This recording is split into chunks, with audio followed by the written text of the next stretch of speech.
Thanks for having me, and thanks everyone for attending. It's a good investment show. I noticed Premier Sandy Silver from the Yukon Territory is here. There's no one's money I'd like more than the government's, so it's good to see him attending my talks. So a little bit about Fireweed. We are a purpose-built company. We went public in 2016 on the back of the core of the McMillan Pass asset. Recently, probably the most noteworthy thing that happened is that Teck Resources, the third largest zinc mine in the world, took 10% of our company.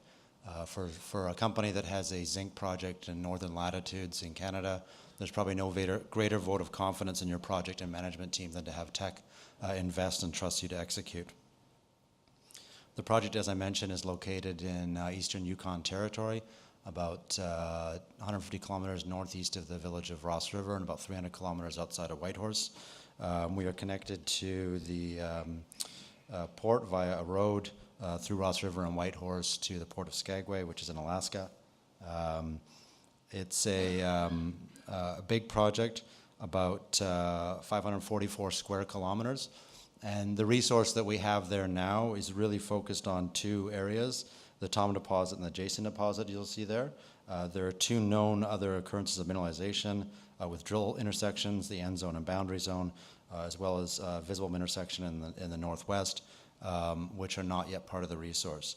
Yet despite that we have so many drill intersections outside the resource, we have as one of the 50 largest zinc-lead deposits in the world, with 4.5 million tons of contained metal. And we see a pretty immediate upside to get over that 6 million ton threshold, which puts you in the real big boy category of a so-called giant system, which would put you in pretty elite category of names there. The two core zones, Tom and Jason, are about 6 kilometers apart. So you see Tom in the east there, Jason in the west. Tom is divided into 3 zones: Tom West, Tom East, and Tom Southeast. The two most important being Tom West here and Tom East in the east bit. So one of the interesting things we did last year is we were exploring around Tom East, and we were doing drilling, and we found there was a bit more structural complexity than previously indicated. So you see kind of a linear structure there. What they previously thought Tom East looked like was this linear structure like that, and when they were drilling to depth, they weren't able to hit anything, and they terminated it. We came at it from the other angle and hit 16 meters of 21% zinc, 13.5% lead, and 240 grams silver in a 50-meter step out. This indicated more structural complexity than previously indicated, perhaps some sort of folding there that was not identified. So we're trying to wrap our heads around the structural complexity there, but the key thing is that it is not sterilized to depth. It does continue and continues with some absolutely stellar grades. So you can imagine that sort of grade carries with it a really, really high margin and makes a huge difference to the economics. And in the Tom West zone, which is this area here, that is a very massive zone that grades from high grade at the surface to low grade at depth. But what's intrigued us is to the north of that, the Tom North zone, we're calling it. Now, Tom North had a bit of drilling in the 50s, and they hit reasonable intersections, not great, but they had real difficulties with recovery. They'd have sort of up to 5-meter intersections over 13-meter total intersection with zero recovery. They were counting it as a zero. And we know from other intersections within the project, when they're drilling with these very small core diameters, they tend to lose recovery, particularly in the high-grade areas, seem more vulnerable to recovery loss. So we want to get back in there and drill it this year because we see it as a potential open pit target, and we really want to drive the pit life in this project to the point that the mine would be bought and paid for before you have to go underground. And that's probably a key point of our exploration philosophy, is that you always have to keep in mind engineering realities. Chasing high-grade at extreme depths may add to your mine life and maybe material at the end of that mine life, but it does not move the needle for IRR and NPV.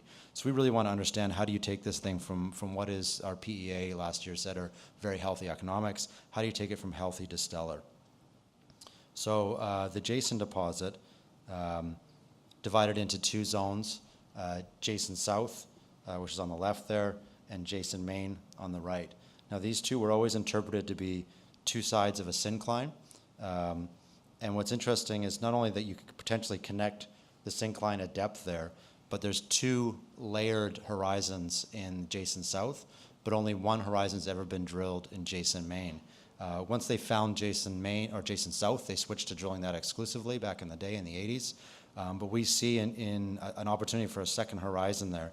There is a lead and soil anomaly above that second prospective horizon, and a bit of a blip in the gravity survey. So if you extended that all the way to Jason South, that is a potential to add a huge amount of tons.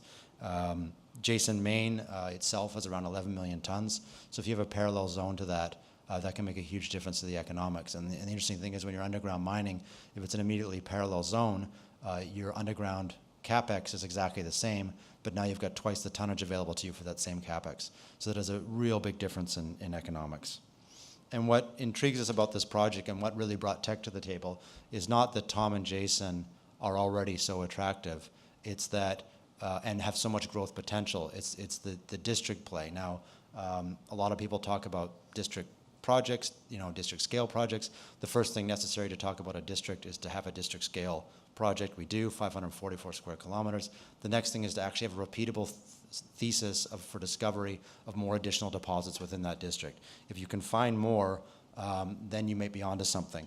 And what we know is there's already in one trend, from Jason to end zone to boundary zone, multiple mineralized intersections and multiple mineralized zones. Jason, we just discussed. End zone a bit up the valley seems to be the feeder system to another system that we don't yet understand, but a reasonable intersection there last year, 4.7% zinc, 10% lead, 87 grams silver over 11 meters. These are very healthy intersections, and it's in a zone that is not within the resource.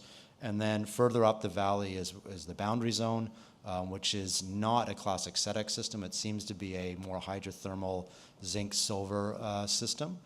Rather than these bedded horizons, it occurs in sphalerite pyrite veins. The biggest intersection there, 224 meters of 2.5% zinc.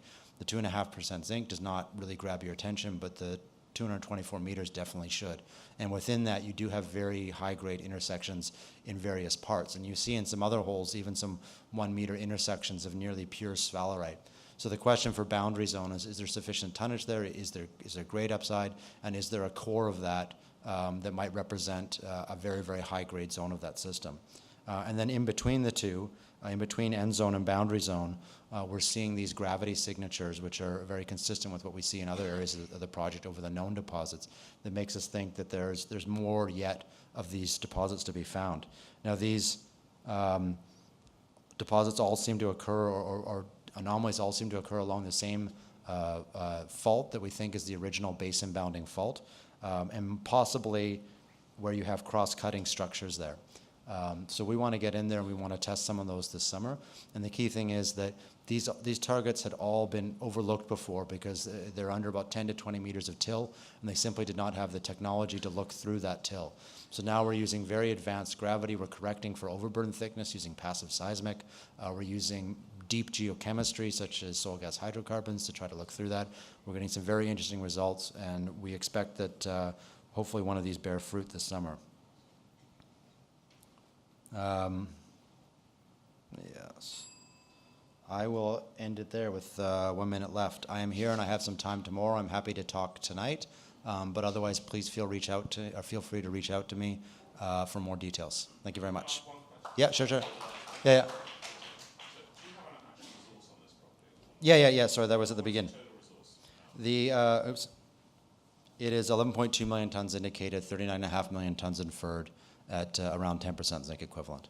And you think that can grow by multiple in the next? Well, it would be tough to wrap a new resource around the new zones this year, because if you do a bold step out or hit a new zone, you then have to define it.